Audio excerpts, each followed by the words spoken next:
दोस्तों good morning. आप लोगों का टारगेट एग्ज़ाम तक में आपका स्वागत है।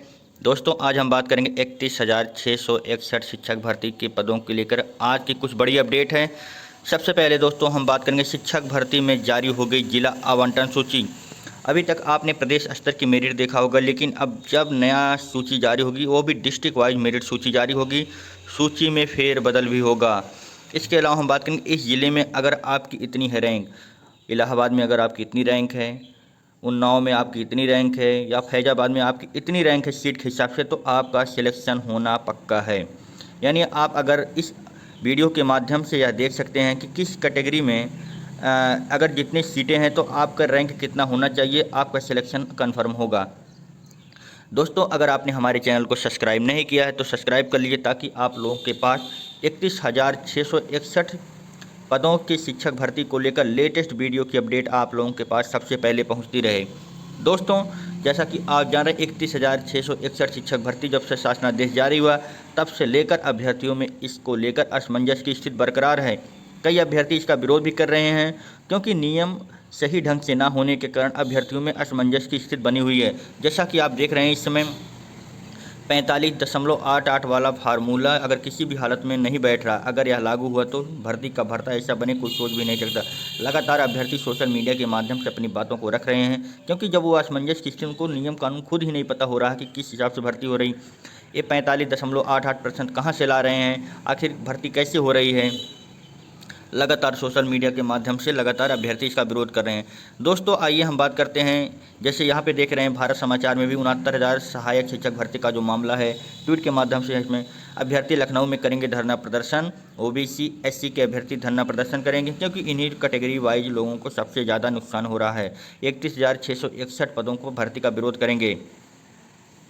दोस्तों आज के जो पेपर में है गुणांक का कट ऑफ नहीं होगा घोषित, यानी आप लोग कितने प्रतिशत, जैसे अभी तक अभ्यर्थी कहते हैं मेरा इतना है, 60 है, 65 है, 67 है, 72 है, इतना कट ऑफ जा रहा है, इतना मेरा गुणांक है। लेकिन अब गुणांक भूल जाएं, अब उनको देखना होगा कि मान लीजिए वो बहराइच ज़िले के हैं और वहाँ पर सपोज दैट मान लीजिए वहाँ पर 400 सीटें हैं और 200 सीटें की जनरल है, तो आपको एक रैंक से 200 रैंक तक जनरल सीटें होंगी। लेकिन उसमें भी जनरल में अभी OBC SC other special category भी क्वालिफाई होंगे। तो इस हिसाब से district wise cut off merit बनेगी, जिसके माध्यम से हम आज बताएंगे किस ज़िले में कितनी सीटें हैं और यहाँ पर कितनी रैंक में अगर आप हैं तो सिलेक्शन आपका होना तय है।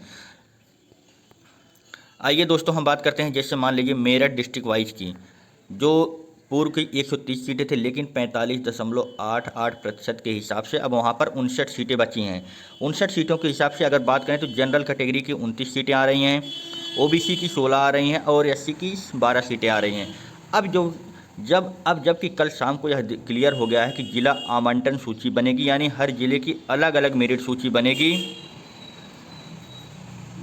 लेकिन दोस्तों यह नहीं क्लियर हो पा रहा है कि जिला आवंटन केवल एक स्तर की मेरिट बनेगी कि हर जिले की अलग अलग तो मेरिट बननी तय है। लेकिन सबसे बड़ा असमंजस यह है दोस्तों कि एक अभ्यर्थी केवल एक ज़िले में, बाकी वह कैसे निगलेक्ट हो सकता है। हर ज़िले में वो आवेदन तो किया, हर ज़िले में उसका नाम आना चाहिए, तभी तो वो किसी भी डिस्ट्रिक्ट में अपना चूज कर सकेगा, अपना सिलेक्शन करा सकेगा या अपना मनपसंद जिला पा सकेगा। यह तो एक अभ्यर्थियों के साथ अन्याय हो रहा है। प्रदेश स्तर की मेरिट बना रहे थे, अब जबकि एक ही फार्म पर अब जिले वाइज मेरिट बना रहे हैं, कैसे निर्णय होगा, कैसे अभ्यर्थी सिलेक्शन पा सकेगा। मान लीजिए उस ज़िले में अब तो सीटें जब समय बहुत अधिक थी अब कम हो गई हैं, वो सिलेक्शन प्रक्रिया से तो बाहर हो जाएगा। अब पता नहीं कौन से अधिकारी लोग कैसा रूल बना रहे हैं, अभ्यर्थियों का ही लॉस हो रहा है या भर्ती का भर्ता बन गया। कोर्ट तो कोर्ट, आयोग तो आयोग, दोनों अपनी लीला की लीला ही है उन लोगों की। खैर दोस्तों अब हम बात कर लेते हैं कि कितनी कट ऑफ रैंक तक होना तय है। जैसे हमने बताया कि जनरल की मेरिट में 29 सीटें हैं, ओबीसी की 16 हैं, 12 हैं। अगर डिस्ट्रिक्ट वाइज मेरिट, अगर मेरठ ज़िले की मेरिट बनती है तो दोस्तों 1 से लेके 59 रैंक तक, यानी 59 पदों को तो ही भरा जाना है। वहाँ पर जो 45.88% के हिसाब से आ रहा है, वहाँ पर सिर्फ 59 सीटें ही भरी जानी। अब इसमें बात करें तो 1 रैंक से लेकर 29 रैंक तक जनरल कैटेगरी का होना है। लेकिन अभी इसमें भी पेच है, क्योंकि इसमें ओबीसी भी भैया रहेंगे, जनरल भी ओबीसी रहेंगे, एससी रहेंगे, एसटी भी आएंगे क्वालिफाई, तो कम से कम 10 सीटों का तो नुकसान होना ही इनको तय है। अगर ओवरलैपिंग होती है तो 10 सीटों का नुकसान होना तय है। यानी कहने का मतलब 1 से लेकर 20-22 सीट तक जनरल कैटेगरी का सिलेक्शन होगा। बाकी ओबीसी एससी एसटी सिलेक्शन होगा। अगर सपोज मान लीजिए 1 से लेके 22 रैंक तक जनरल वालों का हो गया, ठीक। अब बाकी 25 सीटों पर ये 22 सीट माने जो 22 जो ओवरलैपिंग होके आए हैं, बाकी जो 16 सीटें ओबीसी की हैं, तो हो सकता है इसमें छः ओबीसी के वर्ग कैटेगरी के अभ्यर्थी जनरल में क्वालिफाई कर जाएं, या 3 4 जो जैसी आएगा क्वालिफाई कर जाएंगे। तो कुल मिला के ओबीसी वालों को इसमें 22 सीटें मिलेंगी, जो पहले 16 सीटें मिल रही थी का नियम के अनुसार, क्योंकि ओवरलैपिंग होकर क्वालिफाई होकर 22 जाएंगे।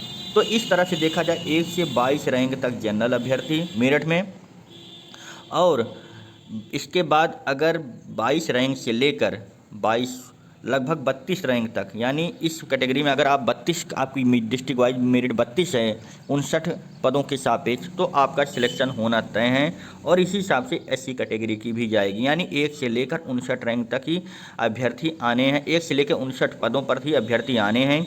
अब इसमें कैटेगरी वाइज मेरिट बढ़ जाएगी, इसके हिसाब से 1 से लेकर 22 रैंक तक जनरल का आएगा, बाकी जो 22 रैंक से लेकर 32 रैंक तक, 22 रैंक से लेकर 42 रैंक तक, 22 से 42 रैंक तक ओबीसी की कैटेगरी के हो जाएंगे।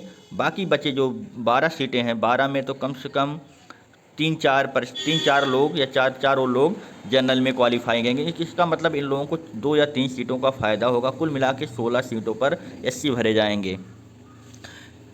अगर हम बात करें इसके अलावा, जैसे जहाँ पर ज़्यादा सीटें हैं, अगर हम बात करें तो जैसे जहाँ पर अगर हम बात कर लें क्या नाम है, जौनपुर की बात कर लें, जहाँ पर सबसे ज़्यादा कट ऑफ मेरिट हाई जाती हैं, तो वहाँ बात करें तो 45.88% के हिसाब से जनरल की जो सीटें आ रही हैं 520 आ रही हैं, ठीक।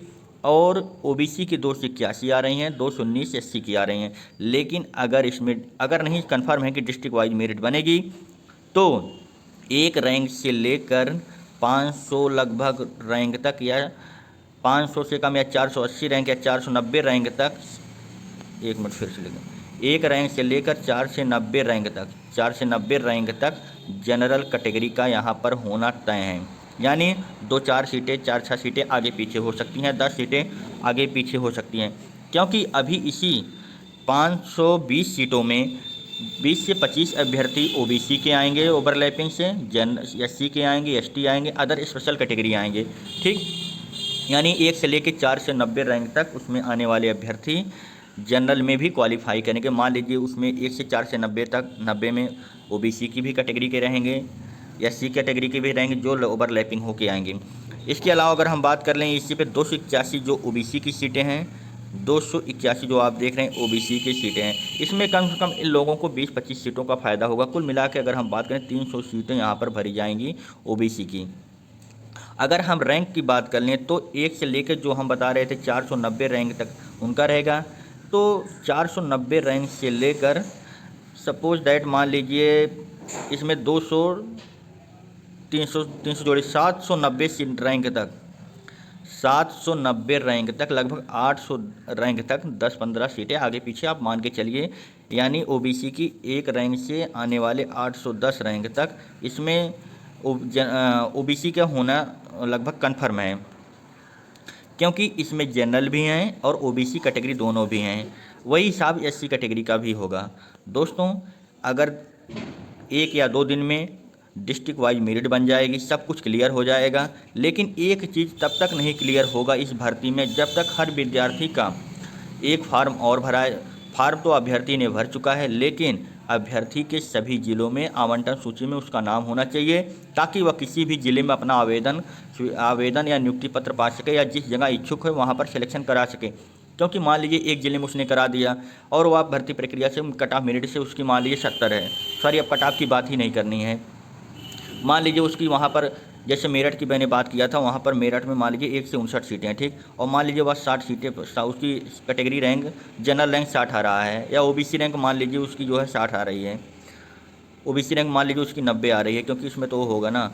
और मान लीजिए वह 89 सीटों पर सिलेक्शन हो गया वहाँ पर, जनरल ओबीसी की मिला के, सब चीज़ों मिला के, जनरल ओबीसी एससी मिला के, और तो भर्ती प्रक्रिया से बाहर हो गया, उसकी कैटेगरी रैंक के हिसाब से भी वो भर्ती प्रक्रिया से बाहर हो गया।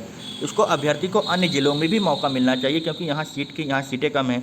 अदर जगह जहाँ सीटें ज़्यादा हैं वहाँ पर भी उसको मौका मिलना चाहिए।